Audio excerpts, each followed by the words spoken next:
जेहेतु वर्षा ऑलरेडी आरंभ होती तो जो ड्रेन आमर सब रोचे primary drain secondary tertiary drain तो क्लीनिंग करने समय तार स्लैब आम बाहर कर क्लीन करूँ आउे केतटा जगह आमर ड्रेन ओपन रही तो से सबू कंप्लीटली क्लोज करी ताकू चेम्बर वगैरह बसाई करी केमिति ताकू बेसिकली कंप्लीटली सेफ आम करूँ से दिगरे आम स्टेप नहीं तो बहुत शीघ्र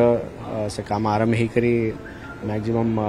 गोटे मस भितर कंप्लीट करने आम चेष्टा कर टोटल 1800 किलोमीटर ड्रेन अच्छी सबू मिसिकरी तो ता भितर प्राय 27 किलोमीटर लेंथ आम धरवा जोटा कि स्लैब मिसिकरी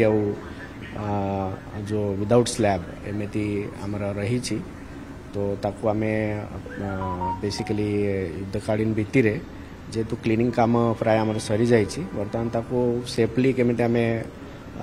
क्लोज करी फ्यूचर रे ड्रेन काम केमिति मैकेनाइज वे क्लीन करा जाई पारिबो ओपन रहिबा जो जेहेतु गुड़ाए सॉलिड वेस्ट सेठी पशुची ड्रेन गुड़ा चोकअप हो जाउची तो ताकू सुरक्षित भाव रे फ्यूचर रे कार्यकारी करबा दिगरे आम स्टॉप नौछु।